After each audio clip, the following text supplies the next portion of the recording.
Le Seigneur soit avec vous.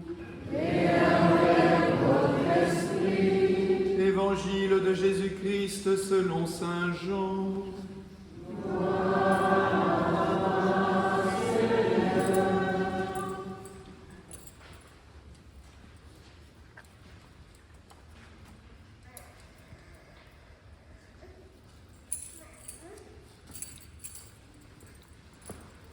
Le premier jour de la semaine, Marie-Madeleine se rend au tombeau de grand matin. C'était encore les ténèbres. Elle s'aperçoit que la pierre a été enlevée du tombeau.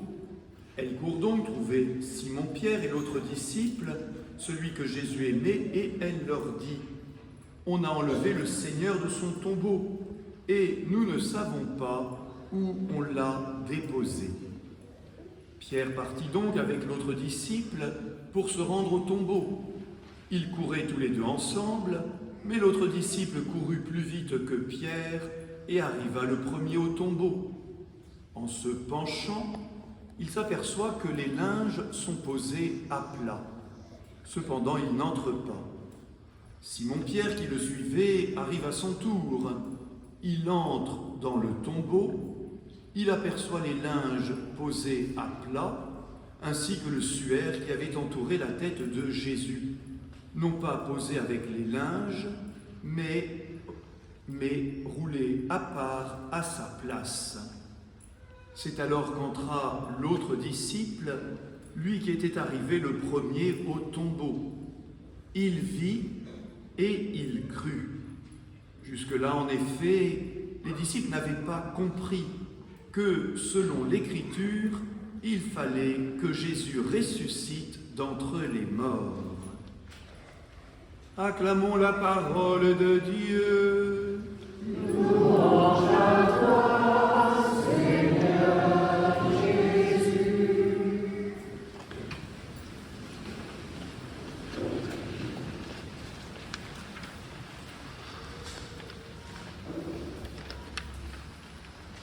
L'an dernier, je suis allé faire une visite à un musée d'égyptologie consacré aux anciens pharaons.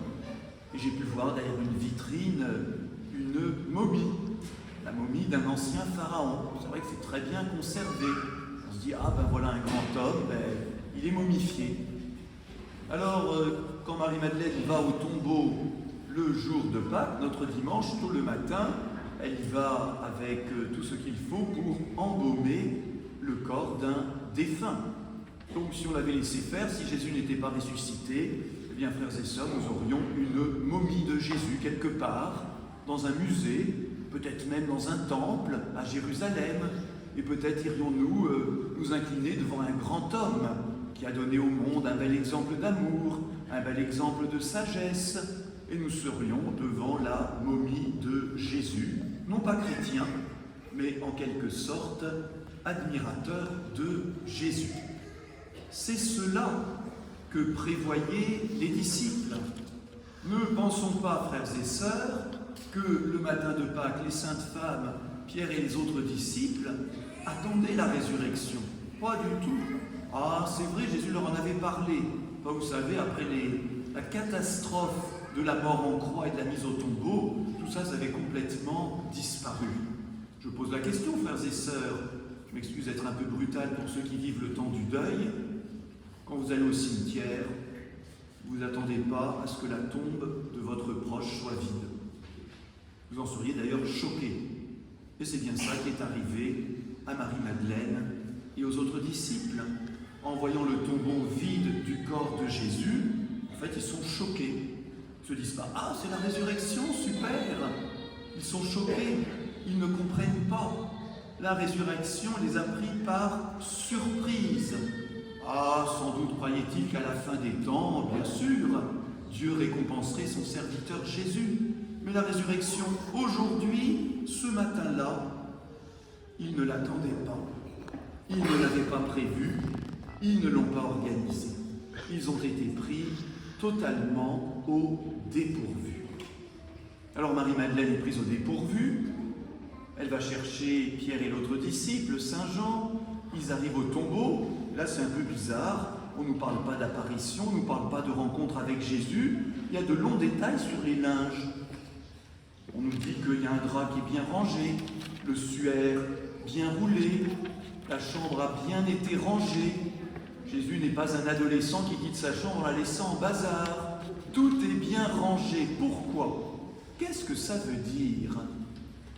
Ça veut dire, frères et sœurs, que la résurrection du Christ est selon l'ordre de Dieu. Tout est en place. C'est à la fois pour les disciples complètement une surprise, mais du côté de Dieu, la résurrection est logique.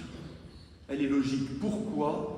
Parce qu'il n'est pas possible que Dieu, notre Père, créateur de la vie, laisse au tombeau son Fils bien-aimé qui nous a aimés jusqu'au bout. Il était nécessaire que la puissance de Dieu remette les choses en bon ordre. Et l'ordre, c'est que le Prince de la vie, Jésus, entre dans la vie nouvelle, ressuscite, passe au ciel, entre au paradis et continue du haut du ciel de nous communiquer sa vie. Alors vous me direz, très bien, tout cela est bien beau, on est content, si on est là, c'est qu'on y croit un peu, mais en avons-nous des preuves? Avons-nous des preuves de la résurrection? Ou est-ce que simplement, il faut y croire parce qu'on nous a dit d'y croire? Dans ce cas-là, c'est quand même un peu fragile. Frères et sœurs, nous avons 3 preuves de la résurrection réelle de Jésus le jour de Pâques. La première, c'est Dieu. Alors ça, frères et sœurs, je vous le concède, tout le monde est bienvenu ici, peut-être que certains accompagnent la famille, peut-être que tout le monde ne croit pas en Dieu. On se pose la question. Mais si nous croyons en Dieu, si nous croyons que Dieu nous a créés, si nous croyons qu'il donne la vie, soyons logiques et laissons Dieu redonner cette vie et même la vie nouvelle à son Fils bien-aimé.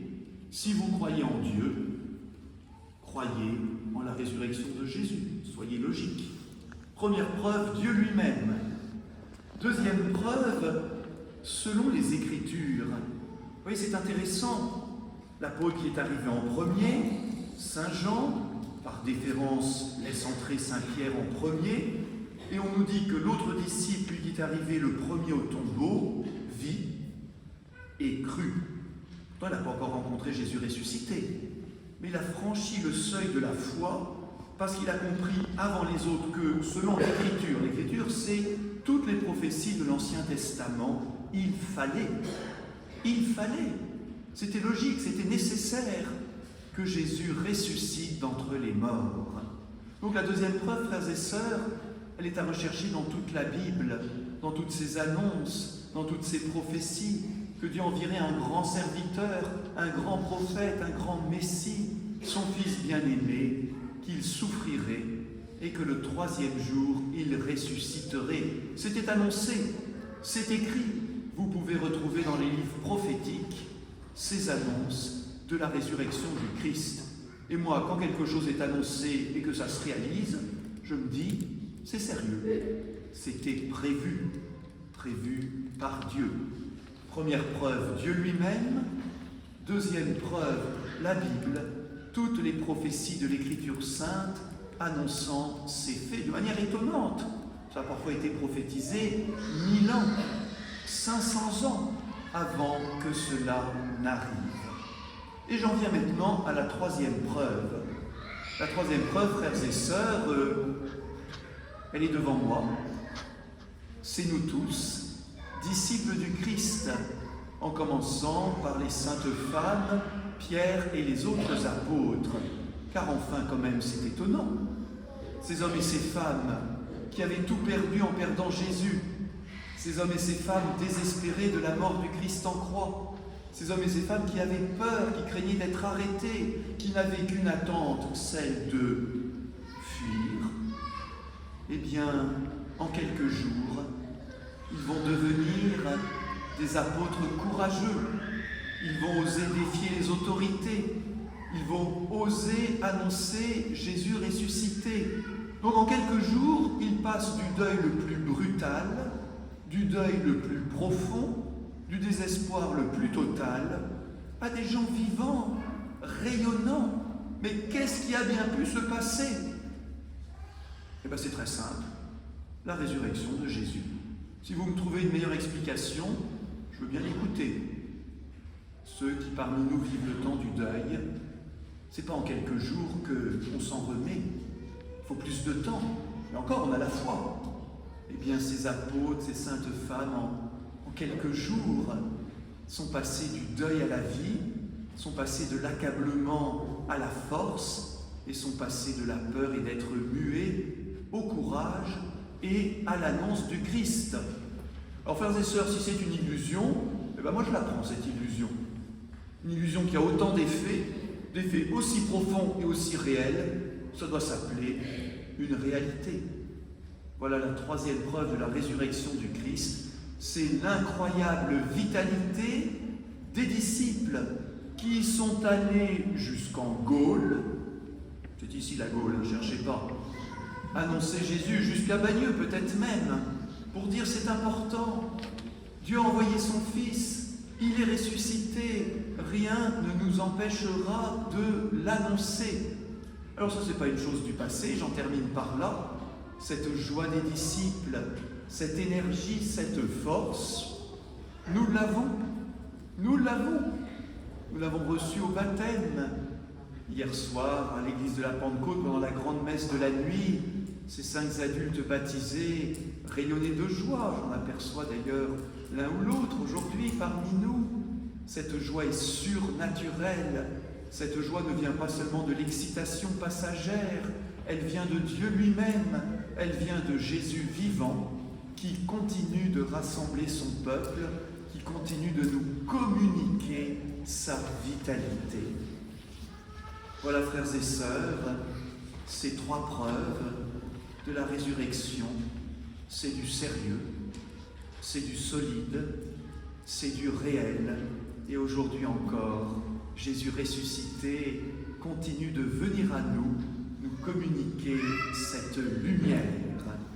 Jésus-Christ est ressuscité, il est vraiment ressuscité. Jésus-Christ est ressuscité, il est vraiment ressuscité. Jésus-Christ est ressuscité, il est vraiment ressuscité. Alléluia, Alléluia.